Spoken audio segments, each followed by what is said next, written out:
আজকে আমি keep smiling এর ওয়াটার কালারগুলো দিয়ে একটা পেন্টিং করব। ফার্স্টে আমি এখানে ওয়াশি টেপ লাগিয়ে নিয়েছিলাম। পেপারটিতে পানি অ্যাপ্লাই করার পরে আমি এখানে ব্লু কালার অ্যাপ্লাই করেছি আকাশটার জন্য। আকাশটা আঁকার পরে আমি এখানে লাইট ব্রাউন কালার দিয়ে মাটি এঁকে নিয়েছি। আমি এখানে একটি প্রাকৃতিক দৃশ্য তুলে ধরার চেষ্টা করছি, যেখানে একটি গাছ থাকবে।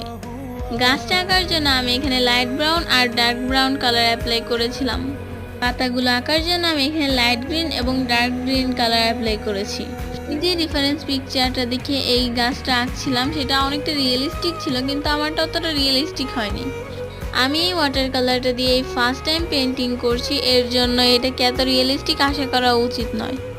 গাছের নিচে আমি কিছু ঘাস এঁকে নিয়েছি এবং তারপর আমি ডার্ক ব্লু কালার দিয়ে এখানে কিছু পানি শেড দিয়ে দিচ্ছি।